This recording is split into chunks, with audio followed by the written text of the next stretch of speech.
Nope, my turn. Jenna already has her money ready and hands it to the carny.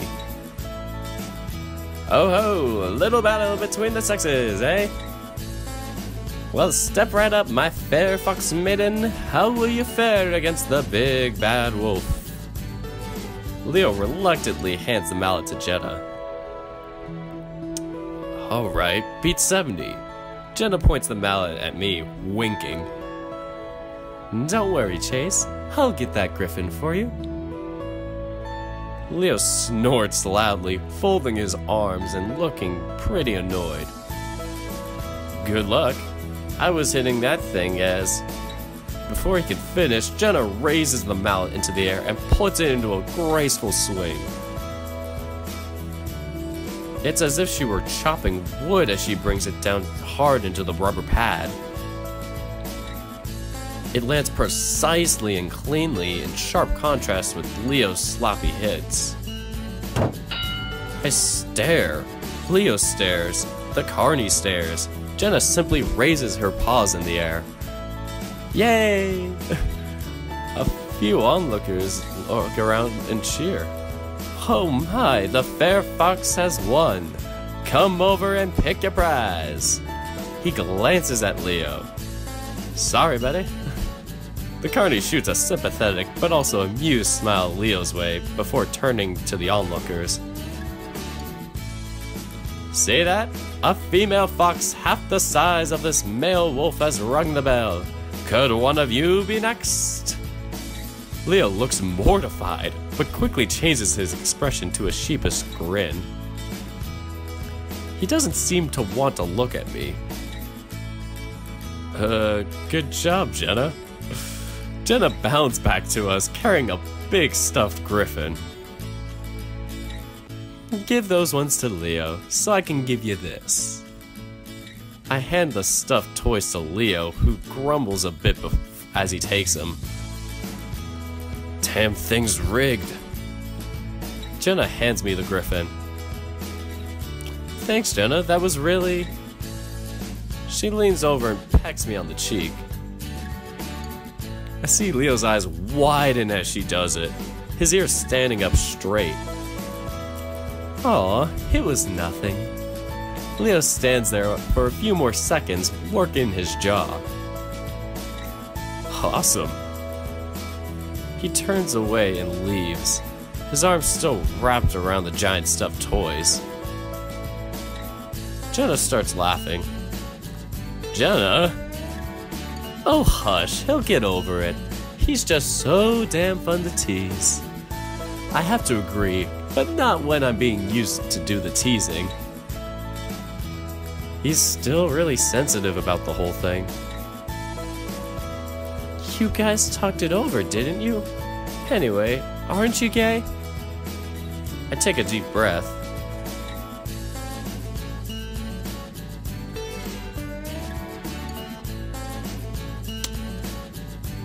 Yeah, we're gonna do this choice to get Jenna's roots. So we're gonna say, no, not exactly. Not really. I mean, yeah, obviously I liked Leo, but I've liked girls too. Oh, interesting. I sigh and rub my eyes with a paw, still a little tired. Hey, don't tell Leo that I work at the state fair every year. Wasn't planning on it. The rest of the day is pretty relaxing. We ride a few of the more mellow rides. Leo seemed to cheer up when I volunteered to sit next to him on the Ferris wheel. TJ even built up his courage to the point where he rode the swinging ship. Flynn and Carl rode the slingshot ride together, and with the video feed from the ground, I think it's the first time I've ever seen Flynn scared. Carl did end up barfing after that one. By about 6 p.m., everyone was tired though that we agreed to head back.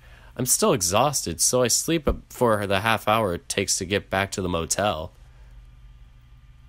When we do get back, I notice how good the sun looks right now. With a sigh, I remind myself that I'm here to actually get a project done, not just play around. So as everyone sits in the motel, I let them know I'm about to shoot some B-roll, gathering up my equipment and heading out into the heat. Dragging it outside, I set it up, sweating even under the evening light. Even this late in the day, the heat was pissing me off. For some reason, it's a lot cooler in Pueblo. My mind drifts back to the many days of summer under the blazing sun, the temperature rarely dipping below 100. I'm amazed poor TJ never had a heat stroke. When I put my eye to the viewfinder, I'm a bit disappointed at how broken down the town looks, even with the amazing backdrop. What a dump, I'll say. It's then that I hear footsteps and talking behind me. I pause my recording and turn around. How's the filming? It's alright. Kinda ran out of sun, but it's okay. Echo looks like crap no matter what kind of light you shoot it in. Do you need us to keep quiet? Nah, I'm just shooting B-rolls. Was about to come back in. Let's stay out here a minute. Carl and Flynn are getting a little loud. Besides, I want to talk to you too. He wraps an arm around Jenna and reaches out the other one to pull me in so that we're both flanking him. I feel my shoulder press into the warm bulk of his side and chest. He always had been a bit taller than me. My eyes barely came up to his chin, but now it seemed like he was almost twice as wide. He definitely put on more muscle since I last saw him. While he was always pretty muscular, he'd been more on the lean side. Now his chest and biceps pulled his shirt tight. It felt nice, though, like something very sturdy wrapped in velvet. I suppose it was a mixture of adding on both muscle and fat. I'm at least happy to see he's gone over his little defeat to Jenna. Look around us, the OG crew. Leo's strong voice vibrates from his body into mine. The effect is tranquilizing, and I feel myself relax. Together again. The only thing I miss about this town. Leo was referring to the fact that he, Jenna, and I were the original 3 in our group of 6 to become friends. Later, we would add TJ, then Carl, and finally Flynn and Sydney. Leo had been really the one to unite us all. I remember when you first got here, everyone was afraid of you. I remember when I first got here and I found a bunch of gringos who wouldn't even talk to each other. We all went to the same schools in Payton and had our different friends there. When Leo moved in, he thought it was strange that the kids in Echo didn't hang out together. As I entered middle school and high school, I cycled through a ton of different friends, but the ones in Echo always stayed the same. Remember when we'd always have sleepovers at Chase's place? Of course, I'd kick your ass at Claws of Fury all the time. I remember, I used to think you guys were only friends with me for my video games. Many times, I'd fallen asleep to the flickering of the CRT TV set, watching the outlines of Jenna and Leo twist to the side as they played. I would wake up hours later, only to find them still playing. It was weird. Jenna and Leo got along really well, but there is a bit of competitive streak between the two. Actually, it's one of the few things that gets Leo genuinely angry. I think he even broke one of my controllers once. How long has it been since we first met? Well, when did you move in? I think it was 2000. So take 2015 and subtract 2000. What does it leave you, Leo?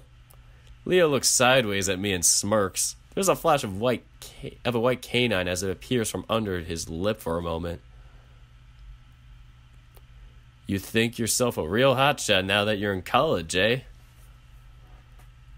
I smirk back, though I know my canines aren't as impressive.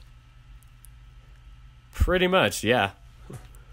Well, you'll always be those little brats to me.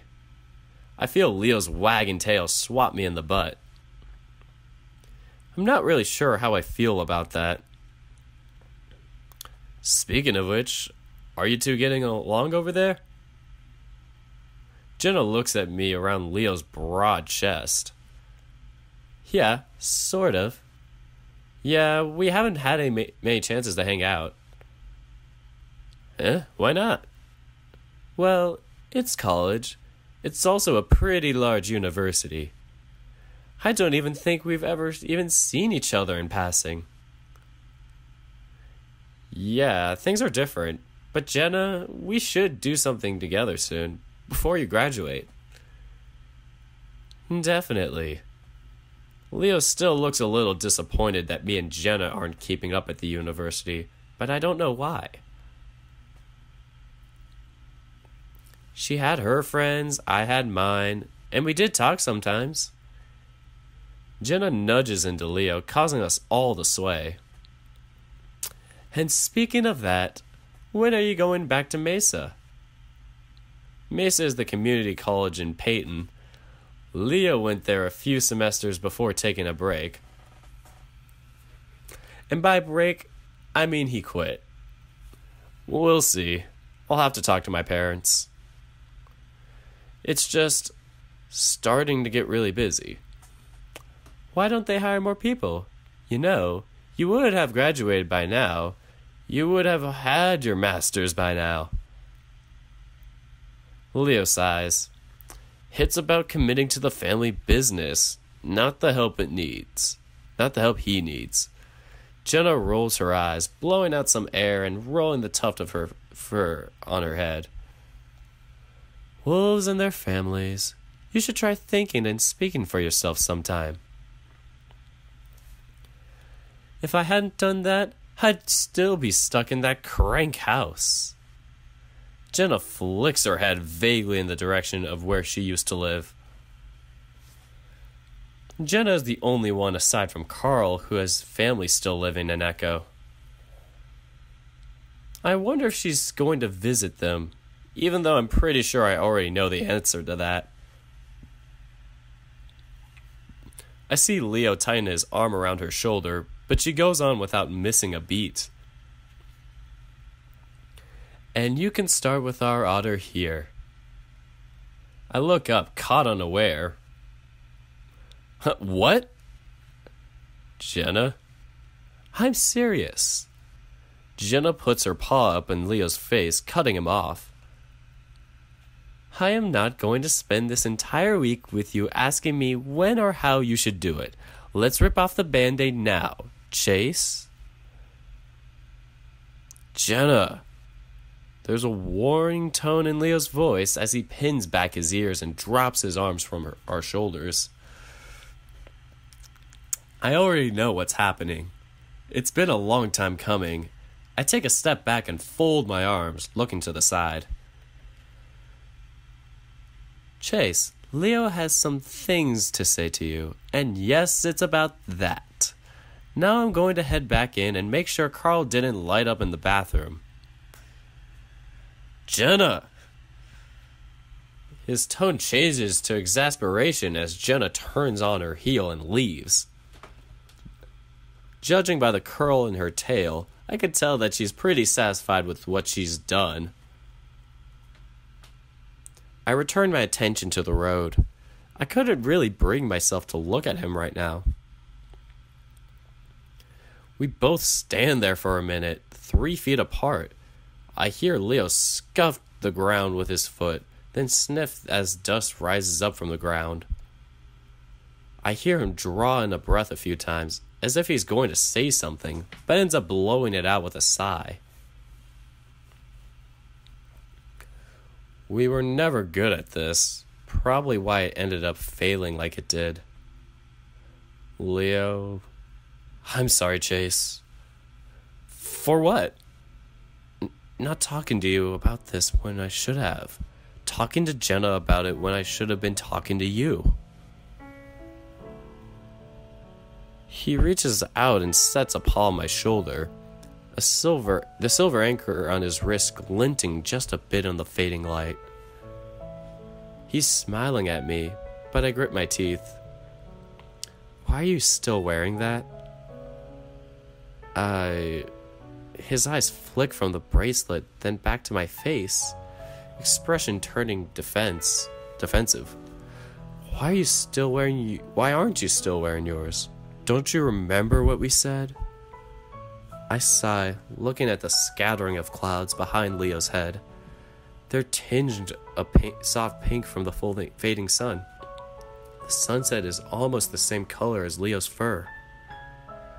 Leo, we were teenagers. That's not an answer. He cuts me off and I look back at him. I told you, they weren't love bracelets. They weren't just about our relationship. They were about everything. Our friends, family, memories. Echo. I raised my voice above his, cutting him off this time. They were about Echo, Leo.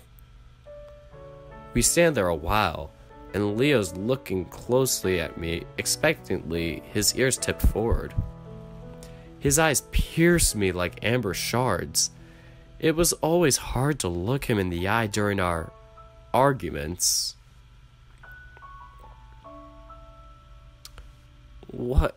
Do I have to say it? Alright, fine. I fucking hate this place. Everything about it. It's the most miserable goddamn place I've ever been. How many places have you been? Enough to know that it's miserable. Most everyone here's old, obese, on welfare. Half of them are probably on meth. Leo pulls in a deep breath and blows it over my head. I can smell the bell peppers on his breath. No one likes it here, Chase. I mean, it was an anchor. I'm half laughing. Just looking at it made me feel like I'm still tied to this town. I didn't need it reminding me of that awful stuff. I know it was supposed to symbolize our being each other's rocks or whatever, but it stands for a lot more than that.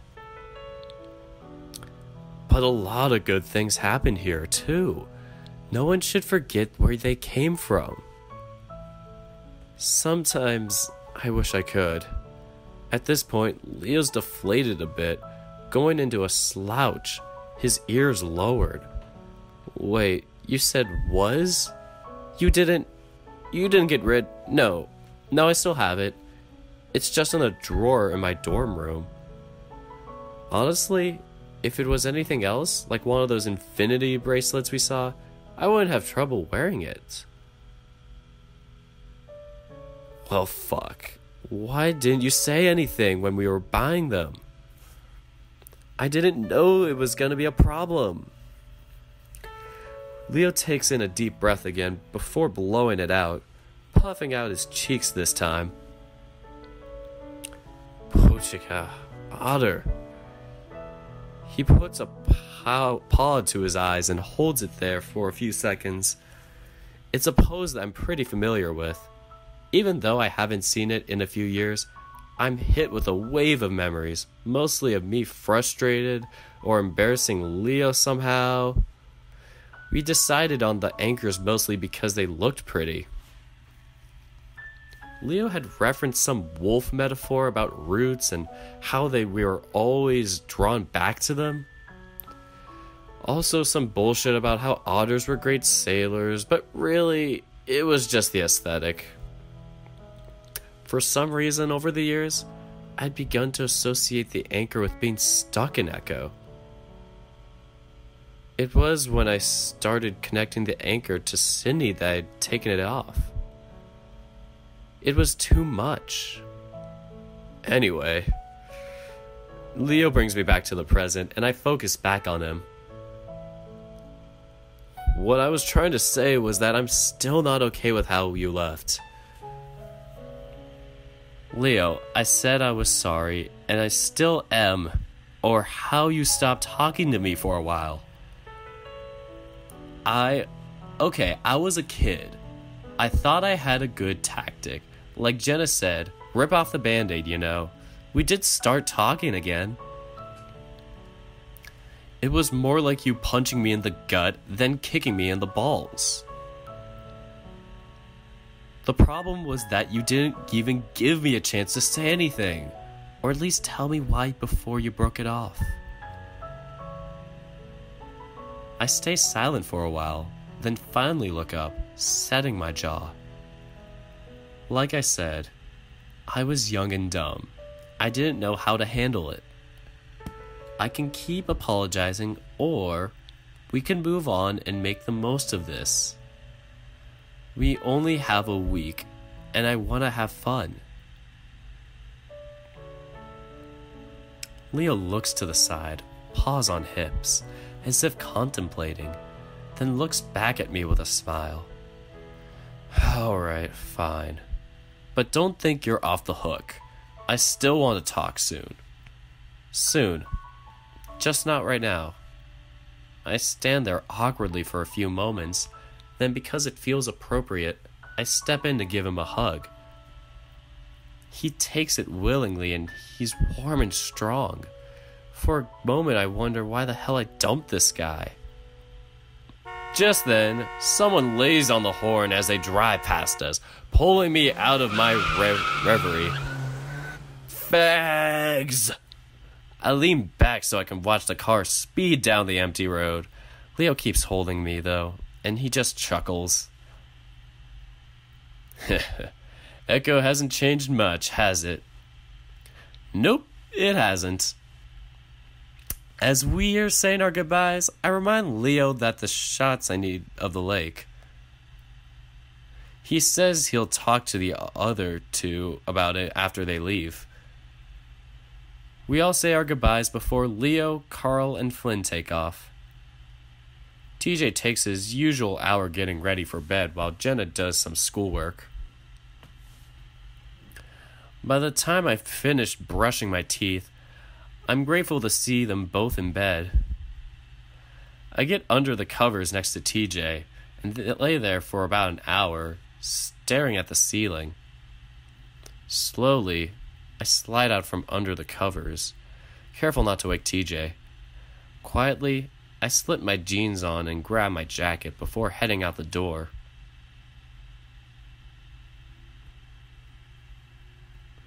Toby builds a small sandcastle next to the lake, in the process of digging a moat around it. Jenna drops a few things next to it before running off to find more decorations. Flynn is talking to Sydney, pointing at Toby's sandcastle. Sydney looks hesitant, but excited. He seems to make up his mind, suddenly running forward and kicking the top of the tallest castle. It breaks easily, with most of it flying into Toby's face. Toby flinches back, shocked before immediately crying as he rubs at his eyes. Jenna comes running from across the beach, yelling before shoving at Sydney, who's laughing.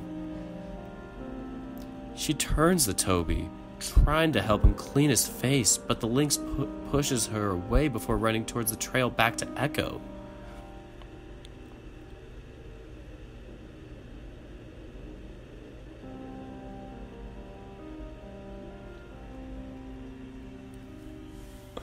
Man, I really love these new backgrounds and stuff. Yia River feeds Emma Lake from the north. It's a farther drive than the lake itself, but it does have a few nice clearings along its edge. One of them has a few benches and a rusted to hell public grill that I'm sure no one has used in decades. This is the place that we go. As we're unloading Leo's van, I decide to get the B-roll of the lake right away. It won't have much of a presence in the packet, so I think I'm just going to narrate over it later. The actual lake is only a few minutes walk from here. It's a bit difficult navigating around the sagebrush, and I know I'm going to have to check for ticks later. By the time I reach the lake, my friends are pretty far behind me, hidden behind a few bends around the hills. I'm getting uncomfortable with the idea of me holding this camera while I navigate this terrain. It probably would have been better if Leo had just parked the car next to the reservoir while I got out to film, but I guess even that still wasn't okay. There's a large square of paved ground next to the parking lot now, several benches and a row of brand new grills. Several lamps have been erected around the area too. Leo was right about this town trying to turn the reservoir into a recreational spot. I can actually see a few jet boats skimming through the water, leaving long trails of white behind them. There's even what looks like a feline of some sort fishing in the shallows. It would explain why the motel is still in business. Lake Emma is fairly small, only about 12 miles long and 5 feet wide. Or 5 miles wide. I look around before climbing to the top of a nearby hill and get my shots. Even with a few people there, it's still pretty quiet, aside from the train horns, and it's kind of eerie. I wrap up and start to quickly make my way back. It's hard to explain why I'm getting freaked out in broad daylight with people around.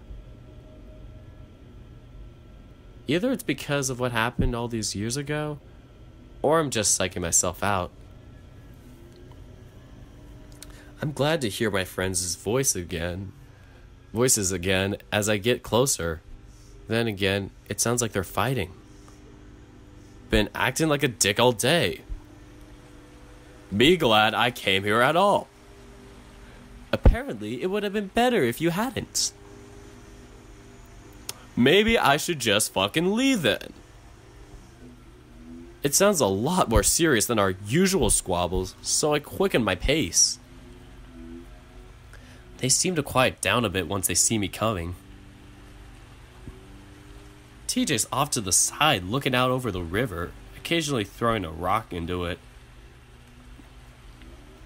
Carl sits in a lawn chair, one of 6 that have been set out in a semicircle. He has his chin on a fist as he lazily stares at me. Jenna and Leo are both stand next to each other, looking at Flynn, who's got his back turned, rummaging through the cooler. Hey, what's wrong? Nothing. You get your film? Yeah, got it. The silence is still awkward, and I have no idea what the hell to do with myself. I finally realize that I'm still holding the camera and decide to put that away. Hey, I'm gonna go for a quick swim. Haven't been in water in a while. When we first got here, I was completely disappointed to find the motel didn't have its own swimming pool. Being an otter, I like to swim at least once a day, if not more. At this point, it had been 3. Flynn finally turns around, a beer in his hand as he cracks it open. It was true that he'd been acting a bit strange today. He'd held the entire trip up by a few hours, and when he'd finally shown up, his eyes were bleary, and he seemed sluggish, like he'd been up all night. When he'd asked where he was all night, he brushed us off. Yeah, thanks for the help setting up, Chase. You're as useful as this fat ass here. He swings the paw, holding the beer at Carl. Flynn, So enjoy that swim while I set everything out. Yeah, I will. Make my soda a diet while you're at it. I've had it with Flynn. He's souring the trip with his need to be an asshole. Go fuck yourself. I ignore him as I strip off my shirt and head to the riverbank. I pat TJ on the shoulder and as I pass him before slipping into the water. We're currently in the middle of a drought that has lasted the past 3 years, so the water is low, only about 10 feet at its deepest. It's enough though, and God, it feels good. It's spring, so the water is pretty cold. I swim back and forth a few times before finally diving in. Eventually, I settle on drifting to the bottom, laying and gripping on the rocky floor as I stare up at the shimmering light above me. I feel the gentle current run over my body. It's nice to be away from all that tension above me. I feel isolated, alone, and for now, that feels good. None of the others could come down this deep. Only I was able to. I remember when we were younger, I would give the others rides around the lake, able to swim the entire length and back. Even Flynn, the asshole, had done it a few times. It was one skill I had that I was proud of, even if it was inherent to my species.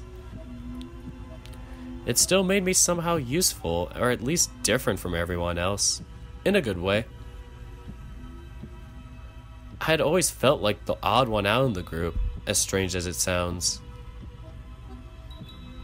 Where everyone else has a strong, distinct personality, I was just average? Sometimes I wonder if they were just friends with me because we all had to be when we were younger. This whole trip has kind of forced me to think back on all the memories I have of this place. And my friends, they were always doing the cool things, being different, while I was just I just sort of blended into the background. Even then, I wanted to do something, to stand out somehow. That's what I'm trying to do here, I guess. It's been about 7 minutes, and I only know that's because that's about as long as I can hold my breath. I decide I should go back up and help out, so I slowly let myself float back up to the surface, trying to stay in the same spot. When I surface, it's pretty quiet. For a second, I wonder if everyone is just gone. Of course, that's ridiculous, and as I come over to the embankments, everyone's there. Predictably, Flynn didn't get my food out, so I go to the cooler to grab a sandwich and soda before sitting in an empty chair next to Leo. Apparently, it was a good idea to bring lawn chairs, considering the tables looked like they were covered in a year's worth of bird shit. How was the swim? His tone is bitter and salty. He's not in his usual grumpy but good-natured mood. He's genuinely unhappy. What the hell was his deal? Amazing. I'm gonna have to come back here again sometime during the week. You lizard people don't understand. You hardly ever need water. It always scares the hell out of me when you're down that long. I'm built for it. Remember when you gave us rides? That was fun. Remember when you'd always scream like a girl when Chase would go out too far? Oh wow, I remember that now. Hey, I never really liked water. Anyway, Chase would do it on purpose. He knew I didn't like it out to a certain point. Carl looks at me. You know what was really cool? Was when you'd take us down for a dive. Oh yeah, Chase was like our own little submarine. I'm starting to get that otters are swimming clowns vibe again. Still, I kind of enjoy the attention. Sorry. We get you to take us to the bottom so we could look for treasure. Leo makes air quotes around the last word. And you know, we probably would have found way more stuff if you guys hadn't been dragging me down. I remember when... Are we really fucking talking about this? Everyone turns to look at Flynn. His voice is low and dangerous. There's a chill in the air because we all know what he means. I was actually feeling pretty good about it at this point, like we crossed a bridge, being able to talk about it for once. Apparently, we hadn't. Flynn. No, I'm serious. Do you think it's okay to fucking talk about this when the lake is just a quarter mile that way? You know what, Flynn? I think we should. Isn't that part of the reason why you're here? No. If that were the case, we'd be over there. But we're here. And why is that? Everyone's quiet for a moment. I see TJ shrink into his chair, staring hard at his lap. Flynn, we came here because Chase needed footage.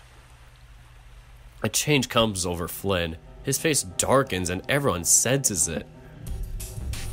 Flynn turns to me and it takes some effort not to flinch back. Yeah? And why's that, Chase? You gonna put that in your fucking documentary? No, Emma Lake is an important part of Echo's history. Just what? Flynn raises his brow ridge at me, and finally I just lower my eyes. This was a stupid fucking idea. You know what, Flynn? If you'd be a little more open, tell us what's on your mind, we'd be able to avoid a lot of this kind of stuff. Oh, you want to know what's on my mind? Flynn swivels and marches up to Carl. Alright, let's start with you. You're fat, lazy, no motivation, no future. What the hell are you planning on doing with your life? Sit here, waste away in Echo, mooching off your parents until you're dead? Carl stares back up at Flynn impassively, though he hunches in on himself a bit further. Flynn, don't do this right now.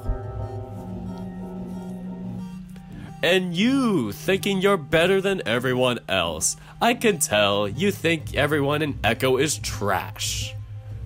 Just because me and the others haven't left you think we're lower than you, just because we don't have an education, we're a bunch of retards. Yeah? Well, you left your whole fucking family behind without even saying goodbye. You know what's even going on with them right now? What they're dealing with? Yeah, real fucking hero you are.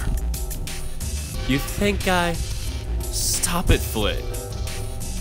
Ah, our unquestionable leader. We wouldn't have been friends without you, wouldn't we? That's why you brought us here, right? So we could all bond? Or wait, was it because you wanted to get into Chase's pants? Leo's ears fall flat. Probably. You've been a mess ever since he left, so let me be the one to tell you. It's over. It's fucking unhealthy. You're obsessed with him. Slowly, his head turns to me, and I brace myself. And I can't imagine why.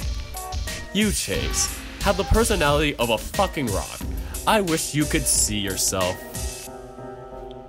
You just sit here like a creep, watching everyone, weighing everything that we say. And don't think I haven't caught the way you stare at all of us, like we're all objects to be collected. What? Are you just planning to cycle through all of us for sex? Sure seems like it. Flynn stops, then exhales. It seems like it's over. I really hope it is. That proves futile though, as Flynn turns slowly on TJ.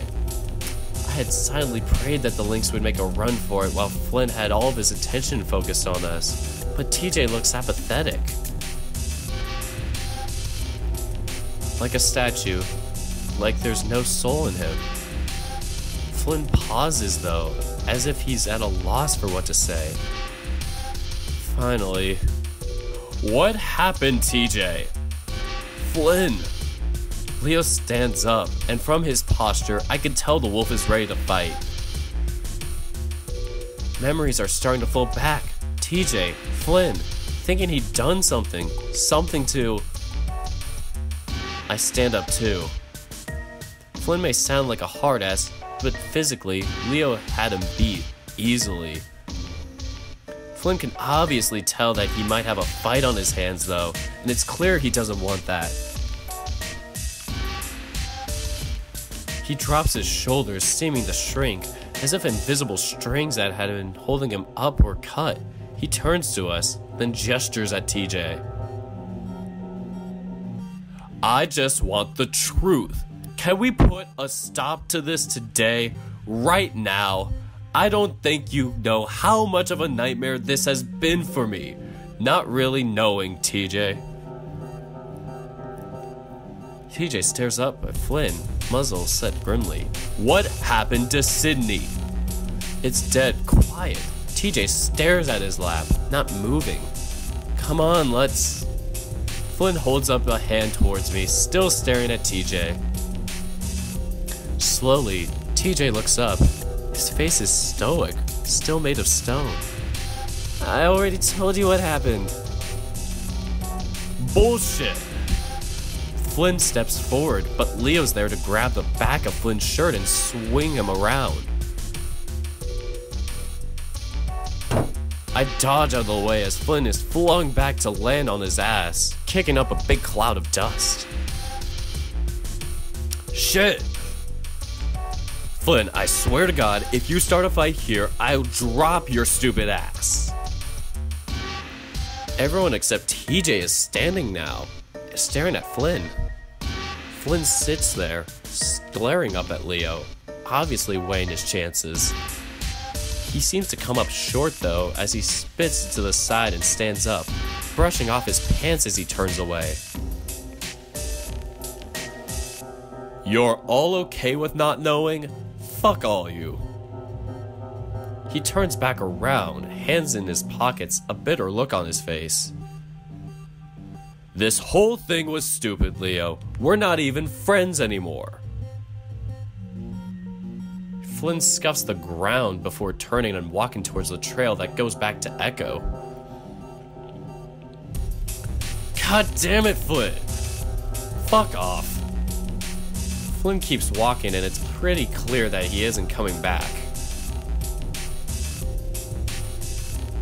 I raise a paw and rub it over my eyes. What was he doing?